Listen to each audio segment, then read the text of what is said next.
Shalom, selamat pagi saudara yang dikasihi Tuhan. Kiranya berkat, damai sejahtera dan sukacita dari Tuhan Yesus Kristus senantiasa menyertai saudara sekalian.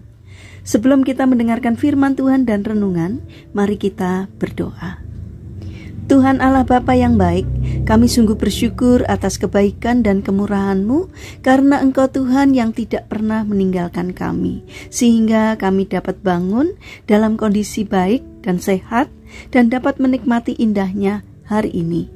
Jika sebentar lagi kami akan mendengarkan firman-Mu, urapilah kami dengan Roh Kudus-Mu, agar kami bisa mengerti dan memahami apa yang Tuhan sampaikan kepada kami, sehingga kami semakin hari semakin bertumbuh iman kami kepada Tuhan.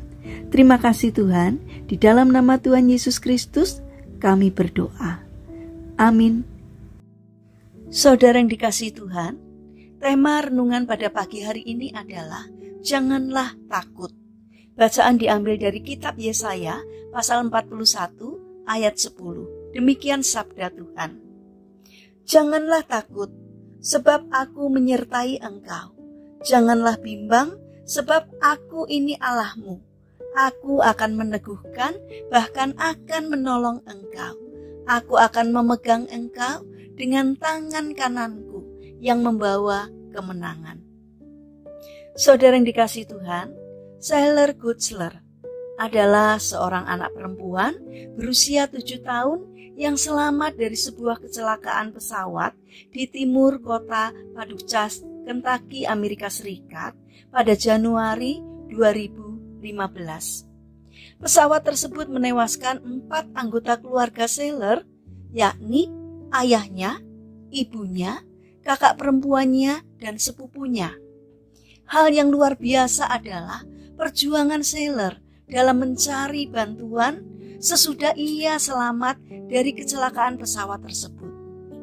Ia berjalan kaki sejauh 1,6 kilometer menelusuri hutan yang lebat dengan luka-luka di sekujur tubuhnya.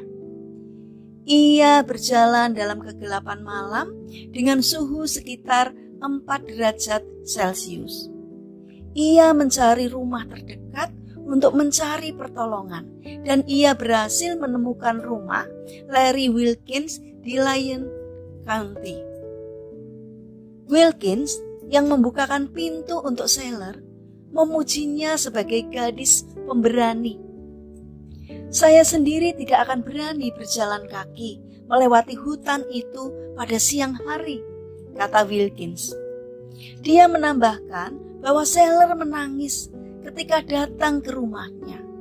Hidungnya berdarah dan kakinya tergores. Bisakah kita bayangkan anak berusia 7 tahun kehilangan ayah, ibu, kakak, dan sepupunya dalam kecelakaan pesawat, dan kemudian harus berjalan seperti yang dia lakukan dari sana ke sini, kata pria berusia 71 tahun itu. Sailor sempat dirawat di rumah sakit, namun tidak lama, karena ia hanya menderita sejumlah luka ringan.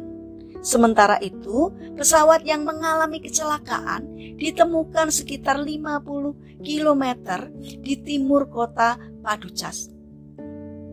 Saudara yang terkasih, dari kisah ini betapa beraninya Sailor yang masih berusia 7 tahun menembus hutan yang lebat di malam hari, dan betapa berat perjuangan yang harus dilaluinya untuk mendapatkan pertolongan. Harus diakui, sebagai pengikut Yesus, kita kadangkala lebih takut daripada Sailor. Kita kadang terlalu takut menghadapi persoalan-persoalan hidup kita. Keteladanan yang diberikan Sailor sudah seharusnya memberi pelajaran bagi kita untuk lebih berani di dalam menghadapi persoalan hidup dengan tetap meyakini pertolongan Tuhan. Saudara yang terkasih, percayalah bahwa Tuhan begitu mengasihi kita, dan Ia akan menolong kita ketika kita berseru kepadanya dan memohon pertolongannya.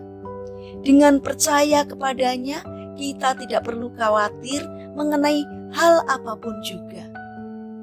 Saudara yang terkasih, milikilah karakter pemberani. Janganlah takut dan berkecil hati ketika menghadapi persoalan. Percayalah bahwa Tuhan pasti akan menolong karena Dia sangat mengasihi kita. Mari kita berdoa. Tuhan Yesus yang baik, dalam menghadapi setiap persoalan hidup, ajarilah kami untuk menyerahkan semua rasa takut dan khawatir kami kepadamu. Bapa yang penuh kasih, kami ingin menyerahkan untuk seluruh aktivitas kami hari ini ke dalam tangan-Mu. Kami memohon penyertaan dan pertolongan dari Tuhan. Berikanlah kesehatan kepada kami dan juga orang-orang yang kami kasihi. Kami memohon kiranya Tuhan menolong dan memberkati kami. Saat ini kami juga berdoa untuk saudara-saudara kami yang mengalami sakit. Kiranya Tuhan berbelas kasihan untuk menjamah, menolong, dan menyembuhkannya. Demikian juga berkatilah bangsa dan negara kami, terutama para pemimpin yang Engkau percaya untuk memimpin negeri kami. Kiranya Tuhan memberikan hikmat dari surga, sehingga setiap keputusan dan apapun yang dikerjakannya di dalam menjalankan tugas seturut dengan pimpinan Tuhan. Terima kasih Tuhan, kami serahkan doa ini hanya di dalam nama Tuhan kami, Yesus Kristus. Amin. Puji Tuhan, saudara yang terkasih, kiranya firman Tuhan hari ini dapat menjadi berkat bagi kita semua. Haleluya.